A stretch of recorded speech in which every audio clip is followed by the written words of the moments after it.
모든 삶의 영역에서 주님의 주인 되심을 선포합시다 라는 제목으로 함께 말씀 나누기 원합니다. 코로나 시대에 우리 현대인들은 두 세계 가운데 살고 있다고 할 수 있을 것입니다. 하나는 우리가 살고 있는 이 물리적인 세계죠. 눈으로 육체적으로 또 접촉하고 보는 세계라고 할 수 있습니다. 매일 또 직장에 가기도 하고 또 학생들, 청년들은 또 학교에 갑니다. 그리고 마트도 가고 뭐 영화 생활도 하는 바로 물리적 공간에서 활동하고 있습니다. 그리고 또 한 세계가 있는데 인터넷하고 쇼핑하고 뭐 영상도 보고 또 게임도 하는 이 온라인 세계, 이 가상 세계라고 할 수 있는 것이죠. 월드스타 BTS가 전 세계적으로 유명해지지 않습니까? 이들이 일일이 나라들을 찾아다니면서 이들이 인기를 얻은 것이 아니죠. 바로 유튜브에서 이 가상 세계에서 온라인 세계에서 이들이 인기가 그렇게 증가하면서 또 세계적인 스타가 된 것입니다. 요즘은 온라인 세계가 또 얼마나 중요한지 확인할 수 있는 것이죠. 그런데 우리 그리스도인들은 또 다른 세계 가운데 살고 있습니다. 그래서 많은 갈등을 경험하기도 합니다. 우리가 살고 있는 이 세상, 대한민국에 살기 때문에 대한민국 국민이죠. 그러면서 우리는 천국 시민이기 때문에 또 천국 소속임을 우리가 기억합니다. 여전히 이 세상에 살면서 또 이 세상에서도 살아야 하고 천국의 원리 또 천국의 가치를 사모하고 천국을 사모하며 살기 때문에 때로는 갈등과 혼동 가운데 살기도 합니다. 그래서 이 신앙인들이 이 세상을 바라보는 여러 가지 관점이 생겼죠. 그 중에 한 관점은 이 세상을 악한 세상, 죄 많은 세상, 멸망한 세상으로 보게 됩니다. 그래서 이 멸망할 세상 더 이상 뭐 때묻지 않고 나라도 깨끗하게 살아야지. 그러면서 이제 혼자 깨끗하게 살려고 하는 경건한 부류들이 생기게 됩니다. 중세 시대에 이제 수도원 운동이죠. 이 수도원에 올라가서 자기네들끼리 잘 먹고 거룩하고 깨끗하게 살면 된다고 생각하지 않았습니까? 미국에도 현대 문화를 거부하고 그들끼리 경건을 유지하면서 또 과거의 그런 어떤 삶의 교육 방법을 위하여 사는 무리들이 있죠. 바로 아미시 집단도 그런 부류라고 할 수 있을 것입니다. 거기에 비해서 곧 멸망할 세상이지만 그래도 문이 닫히기 전에 한 영혼이라도 더 구원해야지 하면서 또 선교와 전도에 더 집중하는 그런 사람들도 많이 있습니다. 우리는 서서히 침몰하는 이 타이타닉과 같은 세상 가운데 살면서 바로 노아처럼 곧 임할 홍수 시판을 예고하고 그리고 한 영혼이라도 이 구원의 방주에 더 인도하기 위하여 사명을 잘 감당할 수 있기를 또 주님께서 기뻐하시고 원하심을 알아야 될 것입니다. 오늘 본문에 보면 이 부분과 관계돼서 말씀을 하고 있죠. 그래서 오늘 본문은 이 교회사적으로 납세 문제나 또 정교 분리 문제와 관계해서 중요한 본문으로 다루는 부분이기도 합니다. 먼저 앞에 배경을 보면 유대 종교 지도자들이 예수님께서 이미 자신들의 허락도 없이 공의 허락도 없이 성전에 올라가셔서 성전을 정결하셨던 성전에 큰 소동을 일으킨 사건이 있었죠. 그리고 무화과 나무를 저주하는 행보를 보셨고 또 무슨 권위로 이런 일을 하느냐라고 따졌을 때에 세 가지 비유를 하면서 유대 종교 지도자들의 그 불순종을 책망하면서 오히려 저들의 잘못을 지적하셨던 것을 보면서 기분이 상당히 나빠 있습니다. 그들은 다시 예수님을 어떻게 공격할까 이 계략을 짜내게 됩니다. 그래서 오늘 또 예수님을 올무에 빠뜨리기 위해서 저들이 하는 질문은 황제와 관계되죠. 로마 황제 가이사에게 세금 내는 것이 옳으냐 그렇지 않느냐 이 문제로 이제 또 예수님을 공격하기 시작합니다. 그 당시 유대인들의 사고는 하나님을 왕으로 섬기는 유대인들이죠.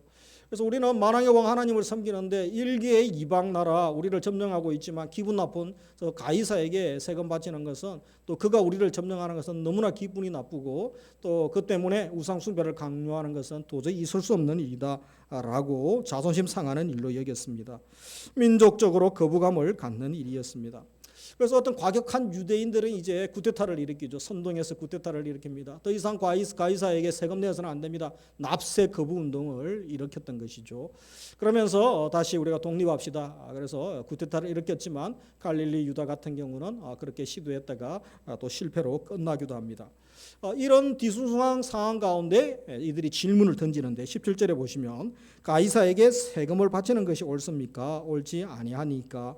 그래서 참으로 대답하기 난감한 질문을 하고 있습니다. 왜냐하면 유대인들은 그들을 지배하고 있는 로마에 매년 인두세를 내고 있습니다. 한 사람당 세금을 한 데나리온씩 노동자 하루 임금 한 10만 원, 15만 원을 1년에 한 번씩 내면 상당한 금액을 내죠. 그래서 여자들은 만 12세부터 내고 남자들은 14세부터 65세까지 그렇게 다 내야 되는 것입니다. 그래서 우리가 왜 세금을 내야 되느냐? 로마 황제 배부르게 하고 저들이 또 다른 나라 점령해서 다른 나라 괴롭히고 나쁜 짓 하고 그렇게 하는데 우리가 세금을 낼 필요가 있는가? 그러면서 여러 가지 또 반대도 있었던 것입니다. 그래서 이 날카로운 상황 가운데 예수님께 질문을 하고 있는 거죠. 예수님께서 납세에 찬성하면 어떻습니까?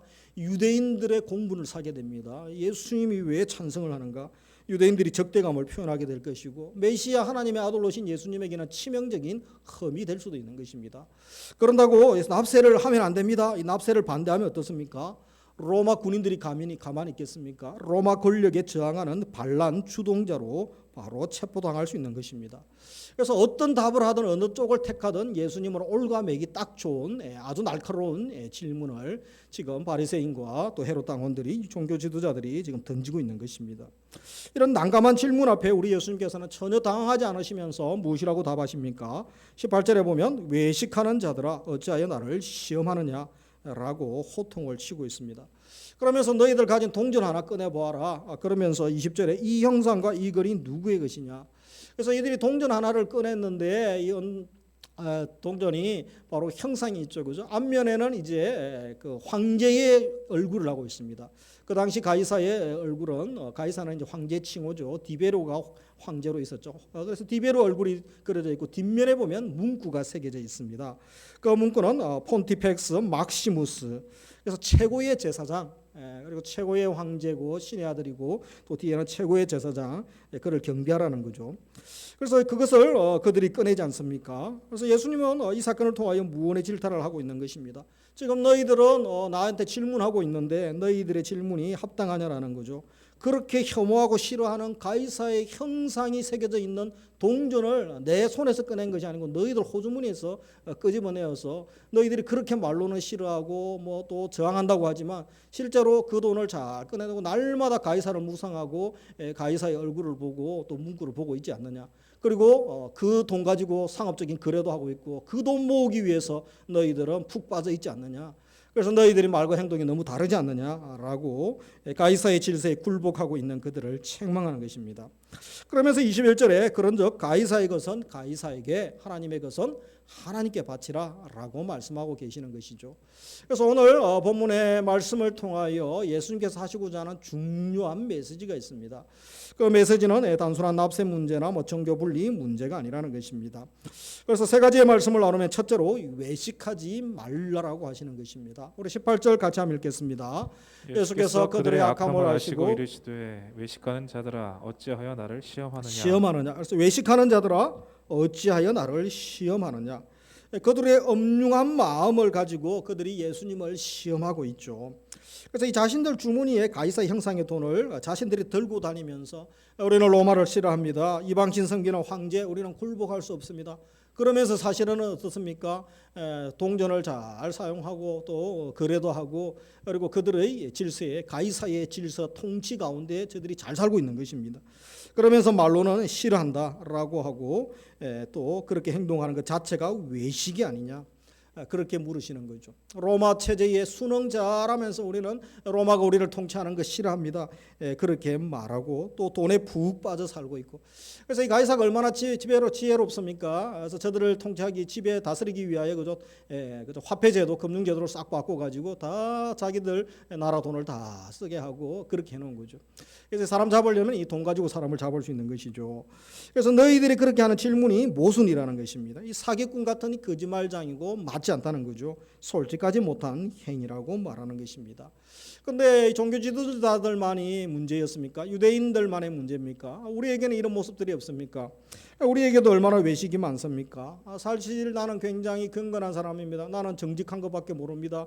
그렇게 하면서 이 경건하지 못하고 자기 혼자 또 경건한 척하고 속으로는 거짓말하고 속물이고 이기적인 모습이 얼마나 많습니까?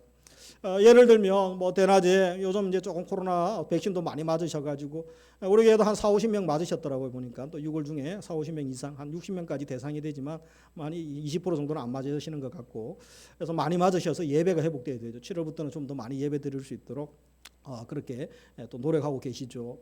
근데 사실 우리가 이 낮에 이 커피숍이 카페를 가지 않습니까? 카페 가보면 사람들이 너무 많습니다. 자리가 없습니다. 그래서 아니 일도 하지 않고 사람들이 모여서 다 놀고 있다고 이렇게 저 사람들 잡으라고 그렇게 또 싫어하고 나무라지만 사실 자기도 커피 마시러 오지 않았습니까? 그래서 같은 부류인데 이 외식하고 있는 것입니다.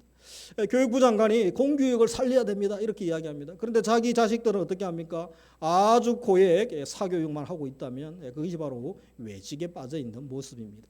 우리에게도 이런 모습이 얼마나 많이 있는지 모릅니다. 이미 세상에 굴복하면서 혼자 의로운 척 하지 말아야 됩니다. 이 주님이 다 알고 마귀가 다 알고 있는 것이죠.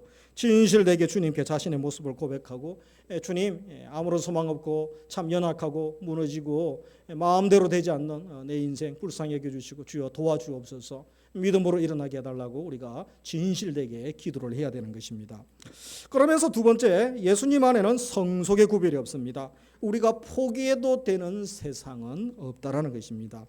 우리 21절에 있는 것처럼 가이사의 것은 가이사에게 하나님의 것은 하나님께 바치라고 말씀하시는데 그 의미가 무엇입니까? 그것은 몇 가지로 나누어 보면 가이사가 하나님과 동등한 대등한 권세를 가진 자이기 때문에 그만한 상대가 된다 그런 뜻으로 말하고 있는 것은 아닙니다.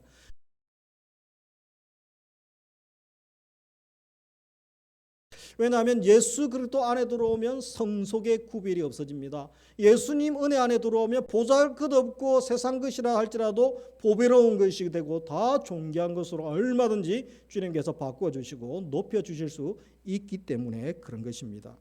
그리고 가이사만의 독특한 영역이 없습니다. 이 영역은 가이사의 영역이고 나머지는 하나님의 영역이고 그렇게 이분화하지 않는다는 것입니다. 그가 비록 악한 군주이고 기독교인들을 또 많이 죽이기도 하고 또 고통스럽게 통치하고 있는 그런 폭군이라 할지라도 그 역시 하나님의 통제하에 있다라는 것입니다. 그래서 우리 성도가 이 세상과 어떤 관계를 맺고 살아야 되겠습니까?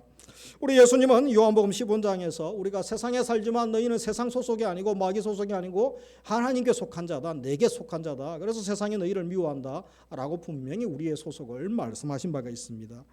사도 요한도 요한 1서에 보면 2장 15절 이 세상이나 세상에 있는 것들을 사랑하지 말라라고 말씀합니다. 그래서 세상이나 세상에 있던 것들 사랑하지 말라라는 말을 오해하면 세상의 모든 삶을 거부하라. 그래서 혼자 조용히 어디 산속에 들어가서 살라라 그런 말도 아닙니다. 세상 역사를 거부하고 살라 그런 말도 아닌 것이죠. 이 말씀은 마귀가 이 공중 권세 잡은 자죠. 마귀가 통치하는 질서, 이 세상에 있는 세상의 질서와 가치 체계를 따르지 말라라고 말하는 것이죠.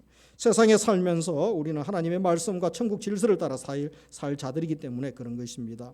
그러므로 우리는 죄된 세상, 이 잘못된 세상의 형편을 직시하고 세상에 소속되어 살지만 우리에게 주님께서 부탁하신 사명을 감당해야 되죠. 바로 제자 삼는 지상명령 마태복음 28장에 그 사명을 온전히 감당해야 되는 것이고 세상을 변혁시키고 변화시키는 일에 우리가 헌신하며 살아야 되는 것입니다. 내가 하나님의 자녀죠. 내가 택함받은 하나님의 백성임을 기억하면서 이 땅에 기죽지 말고 당당하게 살아갈 수 있도록 주님이 명령하시고 성령께서 오셔서 또 감당할 믿음과 은혜를 주시는 것입니다. 그래서 이 가이사의 불법적인 권세도 하나님이 허락하셨고 하나님의 손에 있습니다. 하나님의 주권하에 있다는 것입니다. 우리 로마서 13장에 그 말씀을 잘 이야기하고 있죠. 우리 13장 1절 같이 읽습니다. 각 사람은 위에 있는 권세들에게 복종하라. 권세는 하나님으로부터 나지 않음이 없나니 모든 권세는 다 하나님께서 정하신 바라. 그래서 각 사람은 위에 있는 권세들에게 복종하라. 그래서 이 세상 권세가 하나님으로부터 말미암지 않는 게 없다는 것입니다. 믿는 자만 대통령, 국회의원 되는 것이 아니고 평택시장, 공무원들 다 하나님께서 믿거나 믿지 않거나 하나님이 주신 권세랍니다. 그래서 4절에 보면 그가 하나님의 사역자가 되어 믿는 사람만 사역자가 되는 게 아니고 이 세상 권세도 하나님의 사역자로 사용하시죠. 내게 선을 베푸는 자다. 그래서 6절에 보면 너희가 조세를 바치는 것도 이로 말미암아. 그래서 세금을 줘야 공무원들이 먹고 살지 않습니까? 그래서 그들이 하나님의 일꾼이 되어 바로 이 일에 항상 힘쓰니라. 그래서 제대로 공무를 수행하고 국정 운영할 능력을 달라고 기도하고 정직하게 또 공평하게 소외되고 억울한 사람 없도록 입법, 사법, 행정부가 제대로 역할을 감당하고 공무원들이 제대로 일할 수 있도록 우리가 기도하고 또 세금을 내야 되는 것이죠. 모든 자에게 줄 것을 주되 조세를 받을 자는 조세를 바치고 관세 받을 자는 관세 바치고 그래서 국세, 지방세 세세, 뭐 또 직접세, 간접세 우리가 다 내지 않습니까? 두려워할 자를 두려워하고 존경할 자를 존경하라. 그러니까 국가 권력이 하나님의 대리자로, 하나님의 사역자로 일하게 만들어 놓으셨습니다. 하나님의 일꾼으로 하나님의 일을 대행하고 있다라고 말씀하고 계시죠.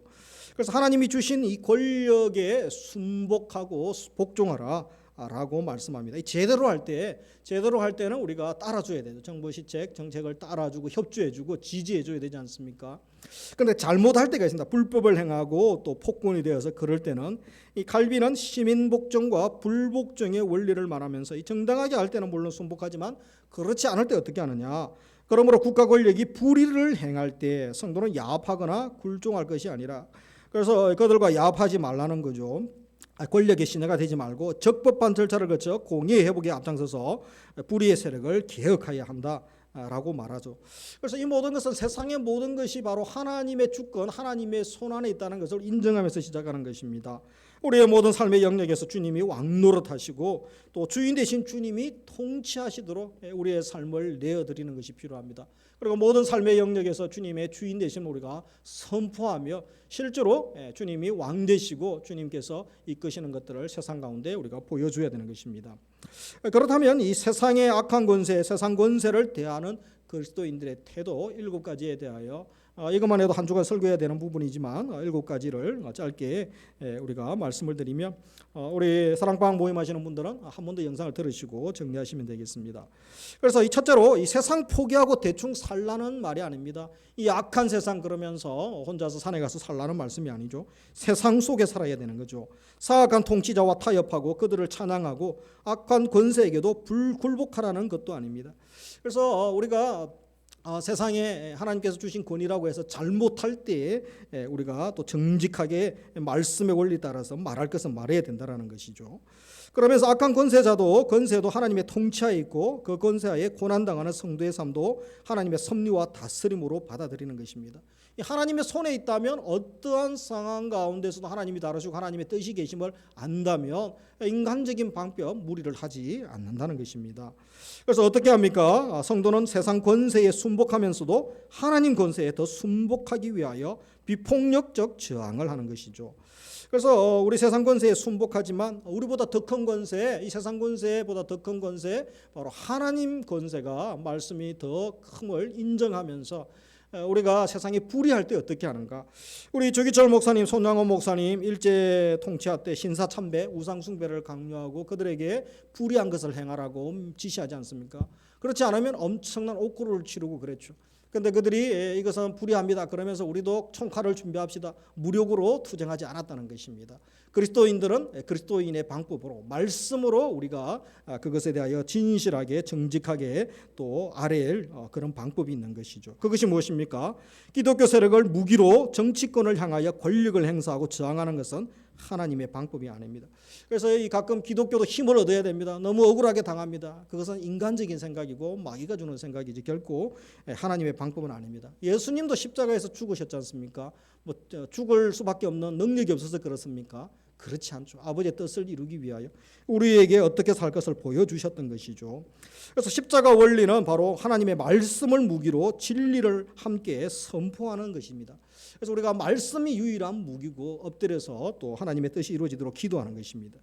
그리고 여섯째, 교회 성도와 국가 모두 그 누구도 두려워하지 말고 하나님을 두려워하며 진리를 선포하고 공평과 정의 실현에 진력해야 되는 것입니다. 그래서 오직 진리만을 전하고 이 땅에 하나님의 공의 또 정의가 물같이 강물처럼 흐르도록 우리가 기도하고, 그리고 사람을 키워야 됩니다. 우리 다음 세대 청년들을 키워서 정치, 경제, 사회 각 분야에 진출해야 되죠. 그래서 말씀의 가치관, 천국 질서가 흐르도록 우리가 사람을 키워야 되는 것입니다. 마지막으로 같이 읽습니다. 교회는 진리를 말로 선포하기 전에 삶의 능력으로 진리를 증명해 줘야 됩니다. 중요하죠. 말만 하는 시대가 아닙니다. 기독교가 말만 하고 행동은 따르지 않고 이번 방역 지침도 제대로 따르지 않으면서 또 이단들이 하도 많다 보니까 얼마나 세상에 손가락질 당합니까? 복음의 문이 많이 닫혔던 것이, 여태까지 100년 동안 했던 사랑과 섬김, 봉사 다 까먹고 있는 거 아닙니까? 그래서 이제 삶의 능력으로 진리를 증명하고 보여주는 것입니다. 그래서 세상에 속가였지만 세상에 동화되지 않고 세상의 질서에 우리가 점령당하지 아니하고 오히려 세상을 변혁시키는 사람, 그리스도의 십자가 정신과 사랑을 제사장으로 살아가는 참 제자의 삶을 살기를 주님은 요청하고 있는 것입니다. 그러면서 마지막으로 우리 그리스도인들의 주님이 하시는 말씀은 오늘 본문을 통하여 우리도 인생의 가이사를 만난다는 것입니다. 바로 고난을 주고 고통을 주고 또 불편하게 하고 부당하게 하고 억울한 일을 당하는 이런 것 같은 우리 인생의 가이사를 얼마나 많이 만납니까? 유대인들만 물리력을 행사하고 저들을 지배하고 있는 모든 것을 빼앗아버린 가이사를 만난 것이 아니고 우리도 이 시대에 가이사를 만나고 있는 것입니다. 우리 인생의 모든 시간 속에서 주님이 우리를 다스리심을 선포하며 나가야 되는 것이죠.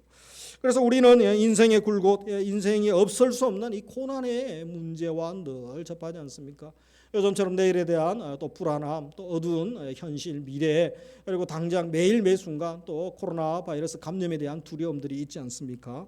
고난, 불평, 부당, 불의한 일 같은 이 가이사를, 인생의 가이사를 만날 때에 이 성경에서는 이 고난의 문제를 어떻게 풀어가고 있습니까? 바로 욥기서에는 이 욥의 고난이 나오죠.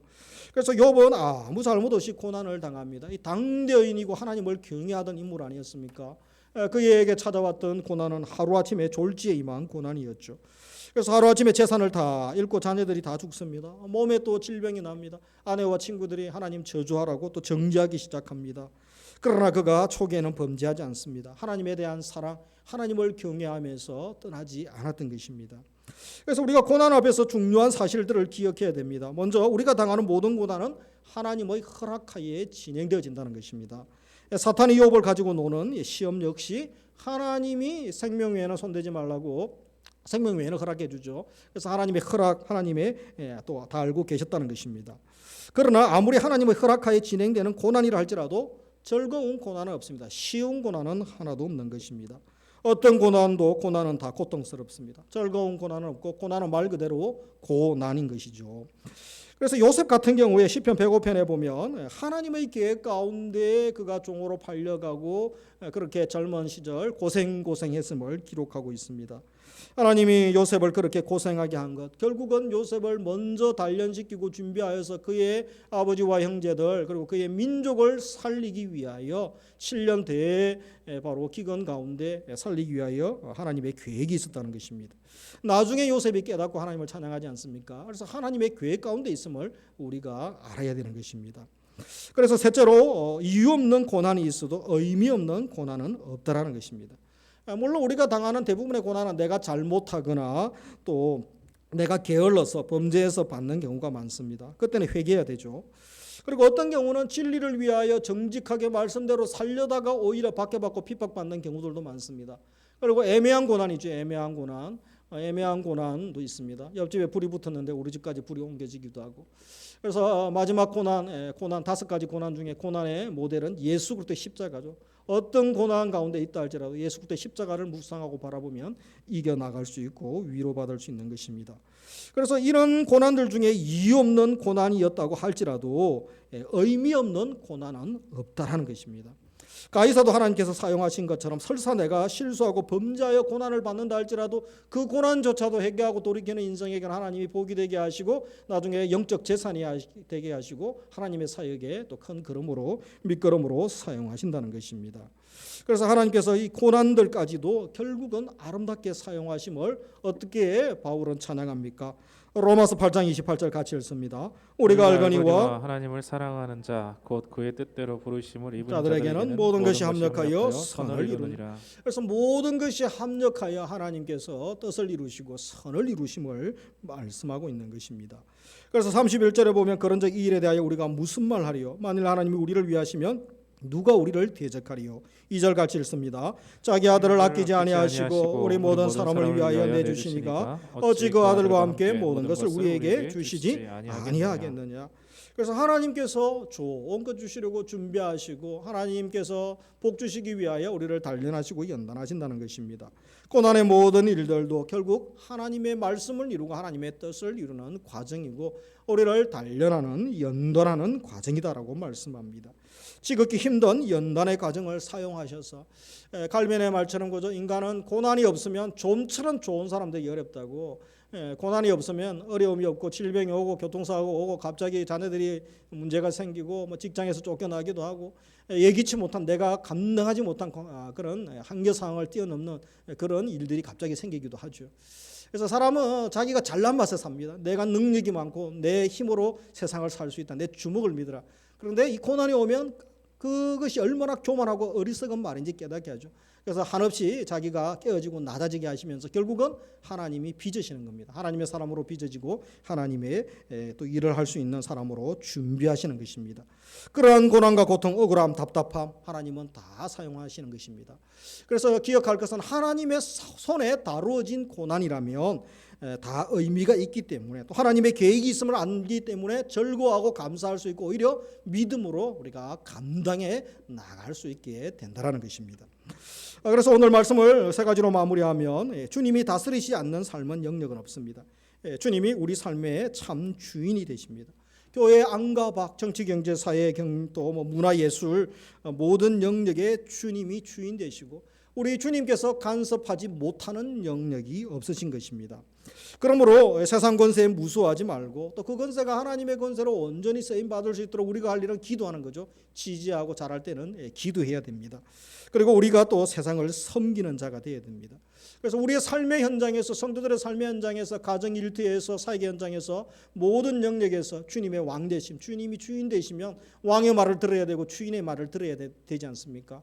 주님 잠깐 계십시오. 내가 알아서 하겠습니다. 그러놓고 급할 때만 주님이 왕이십니다. 그렇게 거짓 고백하는 것이 아니라 모든 삶의 영역에서 주님의 주인 되심 또 주님 되심을 고백할 수 있기를 원합니다.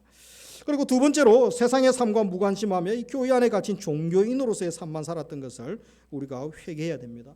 우리 하나님의 통치가 미치지 않는 곳은 없습니다. 정치, 경제, 가정, 과학계 모든 곳에 다 미치게 되죠. 내 삶과 기독교와 또 내 삶이 무관한 것처럼 그렇게 살아왔다면 우리가 회개해야 되는 것입니다.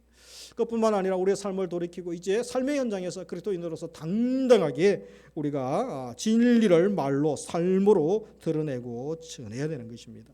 그래서 이제 우리가 어떻게 살아야 되겠습니까? 이 천국 가치를 가진 자의 당당한 삶, 믿음의 삶 기죽지 않고 당당하게 우리가 살아야 되는 것이죠. 대통령이 와도 대기업 우리나라 제2그룹의 CEO가 와도 기죽을 필요가 없어요. 예수 안 믿으면 그는 지옥 백성 되는 거 아닙니까? 그들의 말이 100년 200년 가지 않습니다. 두려워할 필요가 없는 것입니다. 검찰총장이 와도 형사가 와도 수갑 들고 오면 벌벌벌 떨잖아요. 당신 감옥 갑니다. 그러면 제일 겁내지 않습니까? 당신 내일 죽습니다. 당신 내일 죽일 것입니다. 그러면 얼마나 겁을 냅니까? 그러지 않아도 됩니다. 그들의 말대로 되지 않다는 것입니다. 이 땅의 모든 소망 걸지 말고 우리는 오직 영원한 천국의 소망을 두고 사는 것이죠. 그리고 눈앞의 작은 이익 때문에 거짓 불이 타협하는 것이 아니라 공평과 정의로운 삶을 추구하고 또 모든 사람을 품는 넓은 마음, 바로 그리스도의 사랑을 품고 우리가 살아가야 되는 것입니다. 그러면서 마지막 인생의 가이사를 만날 때가 있죠. 그때 우리가 어떻게 살 수 있습니까? 바로 환난 중에도 즐거워할 수 있는 것입니다. 우리 로마서 5장 3절에 보면 다만 이뿐 아니라 우리가 환난 중에도 즐거워하나니 이는 환난은 인내를 인내는 연단을 소망을 이루는 줄 알미로다. 야고보서 1장 2절 같이 읽습니다. 내 형제들아 너희가 여러 가지 시험을 당하거든 온전히 기쁘게 여기라. 이는 너희 믿음의 시련이 인내를 만들어 내는 줄 알미라. 아멘. 그래서 시험 오면 온전히 기쁘게 여기라. 하나님께서 알고 계시고 하나님의 손에 다루어지고 있다면 그것은 결국은 복이 되는 것이고 하나님의 뜻을 이루는 것이고 주님께서 또 감당할 은혜를 주시지 않습니까? 그렇다면 두려워하거나 염려할 이유가 없다라고 말씀하시는 것입니다. 우리가 한 주간 어떻게 살아야 되겠습니까? 우리 삶에 살아가는 모든 삶의 구석구석 또 우리가 당하는 모든 문제 하나하나 그 어떤 것도 하나님께서 모르시는 바가 아니고 하나님께서 다 알고 계시고 또 주님의 계획 가운데 단련되어지고 연단되어지고 진행됨을 우리가 고백해야 되는 것입니다. 그래서 모든 것을 주님께서 합력하여 선을 이루게 하시는 우리 하나님을 안다면 주님께 원망하는 것이 아니라 왜 나에게 그러면서 불평 원망하는 것이 아니라 오히려 주님을 신뢰하며 주님의 계획이 계시겠지요. 주님의 뜻이 계시겠지요. 그러면서 우리가 또 신뢰하며 기도하면서 이겨나갈 수 있는 것입니다. 한 주간도 모든 삶의 영역에서 주님만이 나의 왕이시고 주님만이 나의 주인이시고 나의 주님이십니다 라고 고백하며 우리의 삶의 현장에서 주님의 왕되심을 선포하며 믿음으로 승리의 삶 살아가는 한 주간 6월 한 달 되시기를 주님의 이름으로 축복합니다.